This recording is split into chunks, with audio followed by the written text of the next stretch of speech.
Vitamin D हमारी body में सिर्फ एक विटामिन ही नहीं बल्कि एक हार्मोन की हैसियत इख्तियार कर चुका है। विटामिन डी को हम कैसे हासिल कर सकते हैं, इसकी अहमियत क्या है, इसके फ़ायदे क्या हैं और इसकी कमी के बायस हमारी बॉडी में होने वाले मसाइल क्या क्या हैं, इन सब के बारे में आज डिटेल में बात करेंगे इस वीडियो में। I am Sheena Yasir, food specialist and nutritionist. सबसे पहले हम बात करेंगे कि विटामिन डी है क्या। विटामिन डी एक फैट सॉल्युबल विटामिन है जिसकी हमारी बॉडी में वाइटल रोल्स हैं, जिनमें सबसे पहले ये हमारी बोन हेल्थ को रेगुलेट करता है। विटामिन डी का काम है कि ये हमारे गैस्ट्रोइंटेस्टिनल ट्रैक्ट से कैल्शियम और फास्फोरस को हमारे ब्लड के अंदर एब्जॉर्ब करने में मदद देता है। अगर हम ज़्यादा से ज़्यादा कैल्शियम लेते रहेंगे और विटामिन डी के लेवल्स लो होंगे हमारी बॉडी में, तो कैल्शियम एब्जॉर्ब नहीं होगा, वो अनएब्जॉर्ब हमारी बॉडी में से रिलीज हो जाएगा। तो इसका डायरेक्ट लिंक है हमारी बोन हेल्थ के साथ। अगर विटामिन डी के लेवल्स पूरे होंगे तो हमारी बोन स्ट्रांग होंगी। दूसरे, ये हमारी इम्यूनिटी को बूस्ट करता है। बहुत सारी रिसर्चेज और स्टडीज़ ने ये साबित किया है कि ऐसी बीमारियां जैसे कि कार्डियोवैस्कुलर डिजीजेज, डायबिटीज़ और कैंसर जैसे बीमारियों के रिस्क को भी कम करने में मदद देता है। फॉर इंस्टेंस, अगर आपकी बॉडी में हड्डियां कमज़ोर हैं तो अगर खुदा ना खास्ता आपको इस स्टेज पर कैंसर हो जाता है वो ज़्यादा तेज़ी से बॉडी में फैलेगा। विटामिन डी का एक और इम्पॉर्टेंट फंक्शन है हमारे मूड को रेगुलेट करना। हमारे ब्रेन के अंदर की डिफरेंट पोर्शंस में विटामिन डी के रिसेप्टर्स मौजूद हैं जो कि मूड को रेगुलेट करते हैं। बहुत सारी स्टडीज़ ने ये साबित किया है कि विटामिन डी डायरेक्टली लिंक्ड है डिप्रेशन, एंजाइटी के साथ और बहुत सारे मूड डिसऑर्डर्स के साथ, जिसमें सीजनल अफेक्टिव डिसऑर्डर, एसएडी भी शामिल है। विटामिन डी के सिम्टम्स की जब हम बात करें तो इसके कुछ कॉमन सिम्टम्स हैं जो कि अक्सर लोगों में पाए जाते हैं। सबसे पहले तो हमारी जो मसल्स हैं उनके अंदर एक तनाव, एक खिंचाव महसूस होता है। स्पेशली जो शोल्डर मसल्स हैं इनमें हमें एक स्टिफनेस सी महसूस होती है। हम महसूस करते हैं कि हम बार बार बीमार हो रहे हैं, क्योंकि हमारी इम्यूनिटी को ये डायरेक्टली इफेक्ट करता है। तो जब हमारी इम्यूनिटी लो होगी तो हमें ऐसी बीमारियां जैसे खांसी, नज़ला, जुकाम लगता है जैसे ये बार बार हो रहा है। फिर हमारे एनर्जी लेवल्स लो रहते हैं, हम थका थका महसूस करते हैं। इवन रात को सोते सुबह उठकर भी ऐसा लगता है जैसे एक थकावट है जिस्म में।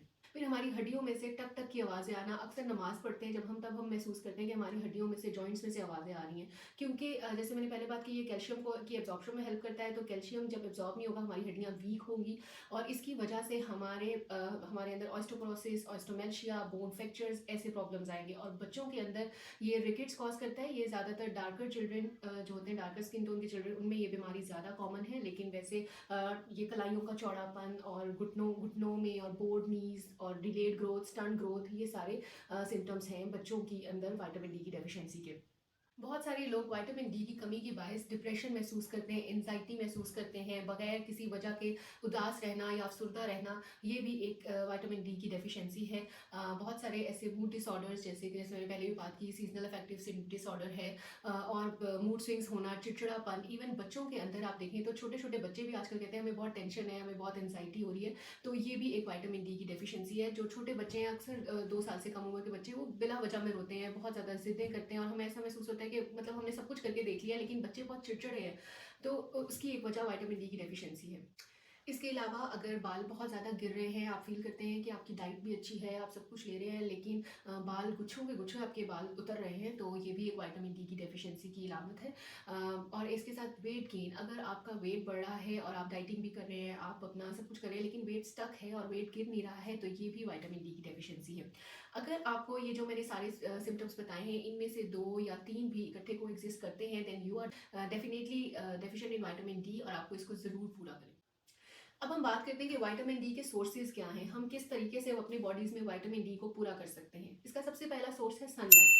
सनलाइट से हमें विटामिन डी इस तरीके से मिलता है कि जब हम डायरेक्ट सनलाइट में बैठते हैं नेकेड स्किन के साथ, तो हमारी स्किन के ऊपर अपर मोस्ट लेयर में एक फैट मॉलिक्यूल प्रेजेंट है जिसको 7 डिहाइड्रोक्सी कोलेस्ट्रॉल कहते हैं। ये सनलाइट में से अल्ट्रा वायलेट बी रेडिएशंस को अपने अंदर एब्जॉर्ब करता है और इसको कन्वर्ट करता है विटामिन डी की इनएक्टिव फॉर्म में विटामिन D2 और D3। ये ट्रैवल करता है और जाता है हमारे लिवर में और यहाँ ये पैकेज होता है into the circulating form of vitamin D. This is what when doctors give you advise you to take a test of vitamin D. तो ये वो लेवल्स हैं जो आपके ब्लड टेस्ट में अपीयर होते हैं। Then from liver it goes to kidneys, जहाँ ये फर्दर अनपैकेज होता है into an active form of vitamin D. और ये फॉर्म विटामिन डी की 500 to 1000 टाइम्स मोर इंपॉर्टेंट है then the circulating form of vitamin D. अब यहाँ ये सवाल आता है कि हमें सनलाइट से विटामिन डी मिलेगा कैसे, हमारा सन एक्सपोजर गाइडलाइंस क्या है, हमें वहाँ पर कितनी देर के लिए बैठना है, कब बैठना है और कैसे बैठना है।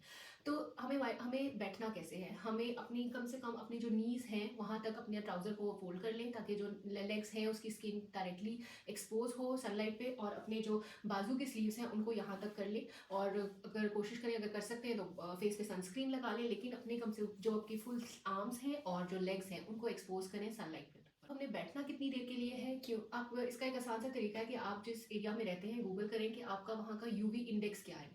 अगर आपका यूवी इंडेक्स लेस देन 3 है, then you have to sit for 30 minutes in sunlight. अगर वो यूवी इंडेक्स 3 से ज़्यादा है तो you have to sit only for 10 minutes in direct sunlight. ठीक है, यहाँ पर मैं एक बात और ऐड करूँगी कि अगर हम लोग बैठे हैं अपने घर के इंडोर्स में बैठे हैं और विंडो से सनलाइट पास हो रही है, या आप अपने ऑफिस में बैठे हैं और आप ये एक्सपेक्ट कर रहे हैं कि सनलाइट आपके ऊपर पड़ रही है और आपकी विटामिन डी सिंथेसिस हो रही है, तो ऐसा बिल्कुल नहीं है, इट्स अ मिथ। सनलाइट जो अल्ट्रावायलेट बी रेडिएशंस हैं वो ग्लास से पास ही नहीं करती हैं, तो वो जस्ट आप हीट ले रहे हैं, विटामिन डी सिंथेसाइज नहीं हो रहा। विटामिन डी के लिए आपको डायरेक्ट सनलाइट में जाकर बैठना बहुत ज़रूरी है, और नेकेड स्किन के साथ। अगर आप इस तरीके से सनलाइट पे बैठ जाते हैं तो आपकी बॉडी में तकरीबन 1000 से 50,000 इंटरनेशनल यूनिट्स विटामिन डी के प्रोड्यूस हो रहे हैं। अब आप ये सोच रहे होंगे कि विटामिन डी हासिल करना तो बहुत आसान है, बस सनलाइट में बैठें और विटामिन डी आपकी बॉडी में पूरा हो जाएगा। लेकिन फिर 1 billion people in the world are deficient in vitamin D, ऐसा क्यों है? और पाकिस्तान में देखा जाए तो 50 से 90% people are deficient in vitamin D. इसकी मेन वजूहत है, उनको मैंने समराइज़ किया है 4 पॉइंट्स के अंदर। सबसे पहला पॉइंट तो सीजनल वेरिएशंस। हमारे मुल्क पाकिस्तान में 9 मंथ्स तो गर्मी रहती है और हॉट समर्स रहते हैं कि आप उसमें सनलाइट में बैठने का सोच भी नहीं सकते, आपकी स्किन ही बर्न हो जाएगी। और फिर विंटर्स आते हैं तो माइल्ड विंटर्स हैं, लेकिन विंटर्स में तकरीबन 20 टू 25 डेज हमें सूरज की शक्ल ही नसीब नहीं होती। उसके बाद जो हमारे पास टाइम बचता है वो है जनवरी टू फरवरी या फिर अक्टूबर से नवंबर का। ये टाइम है जिसमें हम सनलाइट को एंजॉय कर सकते हैं। दूसरी चीज़, हमारे रिलीजन, हमारा कुछ रिलीजियस नॉर्म्स इस तरह के है कि जब हम बाहर जाते हैं तो हम अबाया पहन के जाते हैं, अपनी बॉडी को कवर करते हैं। फिर हमारे घरों में ऐसे इन्वायरमेंट नहीं है, छत पे अगर हम बैठे रूफ पे बैठे या लॉन में मतलब हमें जब बैठना है तो थोड़े क्लोज्ड इन्वायरमेंट में बैठना है, हमें पर्दा का भी ख्याल रखना है, जिसकी वजह से हम सनलाइट का भरपूर फ़ायदा नहीं उठा सकते हैं। तीसरी मेन रीज़न इसकी है कि हमारे जो मॉडर्न लाइफस्टाइल है, पहले पहले ऐसा होता था कि घर होते थे ऐसे कि दरमियान में सहन होता था और साइड पे रूम्स होते थे। सारा दिन सनलाइट आ रही है, इवन शाम के टाइम भी घरों के अंदर रूम्स के अंदर सनलाइट जा रही है, बच्चे सहन में खेल रहे हैं, बाहर खेल रहे हैं, बाहर जो गली मोहल्ले हैं, रोड्स हैं, उन पे बच्चे खेल रहे हैं, तो उनका विटामिन डी पूरा हो जाता था। लेकिन अब हमारा इन सब कुछ इंडोर है, हमने हमने अपने घर में सेहत नाम की तो कुछ चीज़ ही नहीं है, बिल्कुल इंडोर घर है। फिर हम अगर वॉक भी कर रहे हैं तो भी घर में ट्रेडमिल पे कर रहे हैं, जिम कर रहे हैं वो इंडोर्स कर रहे हैं, एक्सरसाइज इंडोर कर रहे हैं, बच्चे पार्क्स में ज़्यादा नहीं जा रहे हैं, उसकी जगह मॉल्स में जा रहे हैं, और मतलब हमारी जो एक्टिविटीज़ है वो सारी इंडोर हो गई हैं हमारे इस आजकल के लाइफस्टाइल में। ये एक इंपॉर्टेंट वजह है विटामिन डी डेफिशिएंसी की। एंड लास्टली हमारी स्किन पिगमेंटेशन। एक्चुअली हमारी जो एशियन स्किन है वो है ही इस तरह की कि हम ज़्यादा स्किन को ज़्यादा विटामिन डी बना ही नहीं सकते अपनी स्किन के अंदर। हमारे स्किन के अंदर एक पिगमेंट प्रेजेंट है जिसको हम मेलेनिन कहते हैं, जो कि हमारे स्किन कलर को रिप्रेजेंट करता है। लाइटर स्किन टोन के अंदर वो कम होगा, और जो डार्कर स्किन टोन्स हैं उनमें उसकी जो मिकदार है वो ज़्यादा होती है। और ये मेलेनिन जो है ये नेचुरल सन स्क्रीन एक्ट करता है हमारी बॉडी में, यानी ये हर्डल्स क्रिएट करता है विटामिन डी की सिंथेसिस के लिए। तो जो डार्कर स्किन लोग हैं उनको ज़्यादा देर चाहिए विटामिन डी धूप में बैठने की, विटामिन डी को सिंथेसाइज करने के लिए। तो ये इन वजूहात की वजह से हम विटामिन डी के अंदर डेफिशिएंट हैं। अब सवाल ये है कि विटामिन डी सनलाइट से तो हमने बात कर ली कि इस तरीके से हम ले सकते हैं, और बहुत ही मुश्किल है उसका उस तरीके से हमारी बॉडी में पूरा करना। सेकंड सोर्स आ जाती है फूड। फूड की अगर हम बात करें तो सबसे पहले मैं आपसे एक आरडीए को डिस्कस करना चाहूँगी, recommended daily allowance of vitamin D. ये एक टेबल आ रहा होगा आपके सामने, इसमें हम बच्चों की देखे जाए तो 600 IU तक हमें रिक्वायरमेंट है, 400 टू 600, और फिर एडल्ट्स में आ जाए तो एडल्ट्स में भी 600 टू 800 IU हमें चाहिए इंटरनेशनल यूनिट्स, और ओल्डर जो 70 ईयर्स से अबव हैं इनको भी 800 इंटरनेशनल यूनिट्स चाहिए विटामिन डी के पर डे। लेकिन ये जो फिगर मैं आपको बता रही हूँ ये मिनिमम है, मतलब ये सबसे कम डोज है कि अगर ये नहीं होगी तो फिर हमारी बॉडी में बहुत सारे मसाइल पैदा होंगे। लेकिन इसकी अपर लिमिट क्या है? अपर लिमिट में तकरीबन हमें 4000 टू 5000 इंटरनेशनल यूनिट्स डेली लेने हैं विटामिन डी के, ताकि हमारी बॉडी के तमाम फंक्शंस बहुत अच्छे तरीके से वर्क कर सकें। विटामिन डी के जो फूड सोर्सेज हैं वो कुछ इस तरीके से हैं कि हमारी जो एग योक्स हैं उनमें विटामिन डी पाया जाता है, बीफ लिवर में पाया जाता है, कॉड लिवर ऑयल में पाया जाता है। Food sources of vitamin D की अगर हम बात करें तो हमारे पास इसके बहुत ही कम सोर्सेज मौजूद हैं, जो और वो भी बहुत ज़्यादा मिकदार में विटामिन डी नहीं पाया जाता उनमें।